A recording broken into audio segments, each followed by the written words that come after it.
거래 금액과 상관없이 시가를 기준으로 양도소득세를 내도록 그냥 안내 세금만 내고 끝낼 수 있는 거 아닐까요? 이걸 연으로 계산하시면 약 8%에 달합니다. 와, 가산세가 30에서 50%요?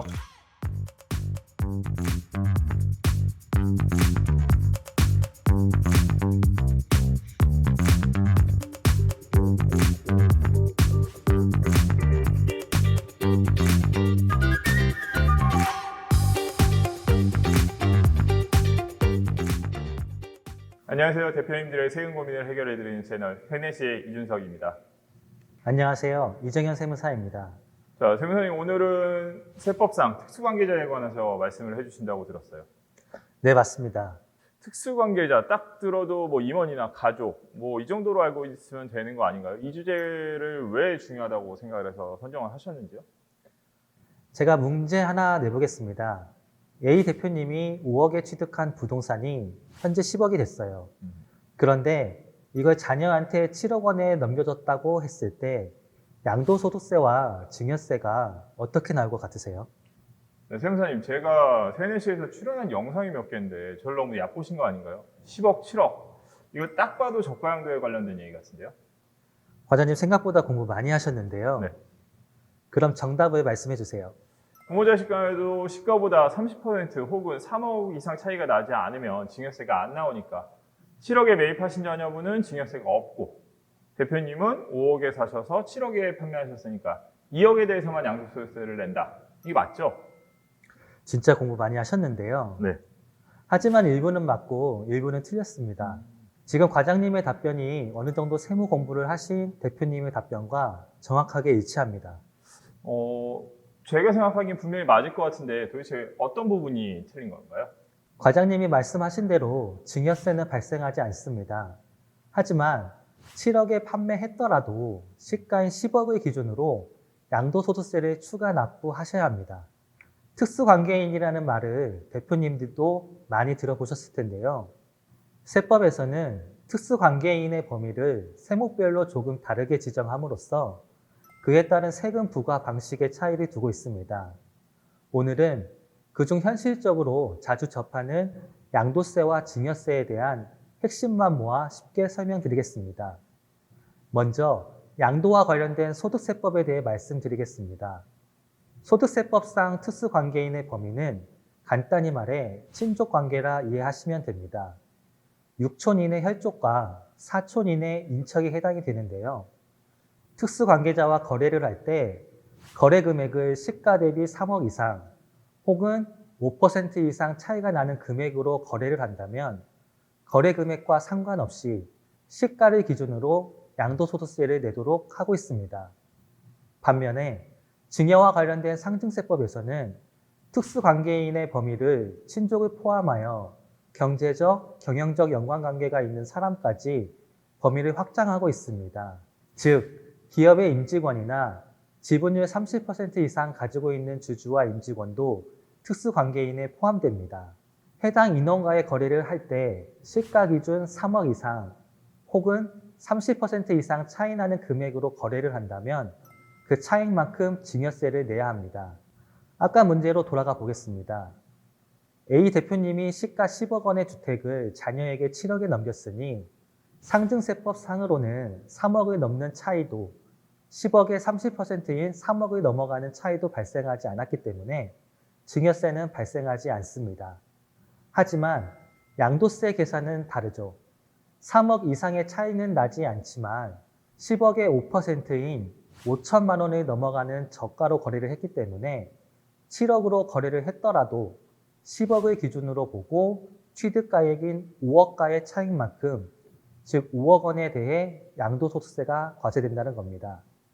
다른 유튜브를 봐도 세법의 특이사항을 설명하면서 그냥 특수관계자는 다르다 이렇게만 설명되는 경우가 많더라고요. 이래서 제가 대표님이 실수하시는 일이 없도록 이번 주제를 선정한 것입니다. 역시 이런 부분을 간과하시고 양수도를 하셨다가 문제 생기는 경우가 좀 많이 있나요? 생각보다 많이 있습니다. 그러시죠. 네. 대표님이 기업을 경영하시면서 임직원에게 지분을 나눠주는 경우가 매우 흔합니다. 당연히 임직원이 퇴사할 때 대표님이 다시 회수하시는 경우도 정말 자주 있는 일인데요. 제가 오랜 기간 상담해온 결과 이때 문제가 많이 발생합니다. 우선 대표님이 회수를 하실 때 액면가액으로 다시 사오는 경우가 많습니다. 다시 말해 주당 5,000원이었던 주식 가치가 지금은 2만 원, 3만 원이 넘어가는데도 그냥 5,000원에 다시 가져오시는 경우입니다. 이러면 당연히 시가 대비 차익이 커지고 세금도 예상보다 많이 발생하게 됩니다. 사실 이때도 일반 직원과 거래에서는 문제가 덜합니다. 직원이 퇴직하는 순간 상등세법상 특수관계인에서 제외되기 때문인데요. 3억 이상의 차이만 생기지 않는다면 큰 문제는 없습니다. 그런데 대표님들이 간과하시는 것이 임원은 퇴직을 하더라도 3년까지는 특수관계인으로 본다는 것입니다. 그래서 시가의 30% 그리고 3억 중 작은 금액을 초과한다면 대표님이 생각하는 것 이상의 증여세가 발생할 수 있다는 겁니다. 자, 이제 세무사님, 이런 경우에 대표님들이 탈세를 하려고 했던 것도 아니고 그냥 세금을 내시는 상황에서 모르시다 보니까 못 낸 경우도 많으실 것 같은데 그 경우에는 시간이 지나서도 그냥 안 낸 세금만 내고 끝낼 수 있는 거 아닐까요? 법정 신고 납부 기한 안에 자진 수정 신고를 하면 가능합니다. 그런데 보통 내가 더 적게 신고했다는 것 자체를 알아차리기가 쉽지는 않죠. 만약 신고 납부 기한이 지나서 수정 신고를 하는 경우에 또는 추후에 세무서에서 연락이 와서 수정 신고를 하는 경우에는 본세에 더하여 신고 불성실 가산세와 납부 불성실 가산세를 추가로 납부하셔야 합니다. 가산세를 내야 되네요. 가산세 가산이 된다 하니까 세금 더 내라는 거잖아요. 그렇죠? 그렇죠. 만약 부정행위가 없다는 가정하에 신고를 아예 안 하셨다 하시면 20%, 신고는 했지만 특수관계인과의 거래에 대한 세법을 잘 모르셔서 더 적게 신고하셨다 하시면 10%의 가산세가 붙습니다. 이게 끝이 아닙니다.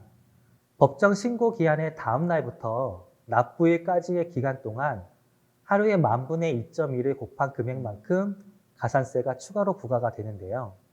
이걸 연으로 계산하시면 약 8%에 달합니다. 여기서 무서운 건 보통 무신고 혹은 과소신고에 대한 세금 추징이 평균적으로 3년에서 5년 뒤에 나온다는 사실인데요. 대표님은 거래를 하고 나서도 아무런 말도 없으니 잊고 넘어가시는데 나중에 가서야 세금을 더 내라고 한다는 거죠. 그래서 보통 세금을 더 내라고 연락이 온 경우 가산세는 30%에서 50%까지 붙어 있는 경우가 흔합니다.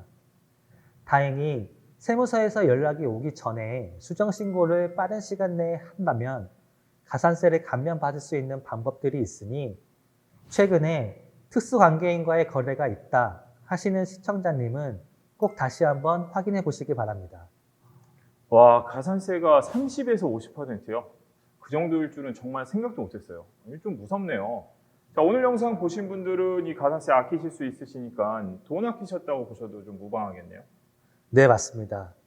저런 문제가 생기지 않게 하기 위해서라도 특수관계자와 지분거래가 예정되어 있다 하시는 시청자님들은 반드시 사전에 연락을 주시는 게 좋겠죠. 상황에 따라서는 전략적으로 주가를 낮추거나 거래 타이밍을 조절하여 과세 대상 금액 자체를 줄여드리기도 하니까요.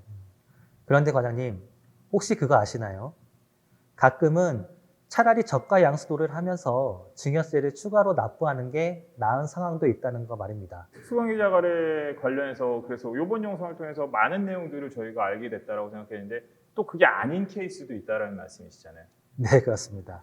자, 우리 역시 이 세무 문제는 좀 산 넘어 산인 것 같아요. 네, 맞습니다. 여태 설명드린 내용은 세금 계산이 편리하도록 아주 간단한 상황만 말씀드린 건데요. 현실은 또 그렇지 않죠. 이어지는 영상에서는 주식을 가져오는 사례와 해결 방안으로 찾아오도록 하겠습니다. 자, 오늘 특수관계인 간의 거래에 대해서 좀 얘기를 해봤는데 오늘 영상도 많이 도움이 되셨겠지만 제가 보기에는 다음 영상 꼭 보셔야 될 것 같습니다. 다음 영상 꼭 기다려 주시고요. 오늘 영상이 도움이 되셨다면 구독, 좋아요, 알림 설정 그리고 주변 지인분들께 널리 알려주시길 부탁드리겠습니다. 감사합니다.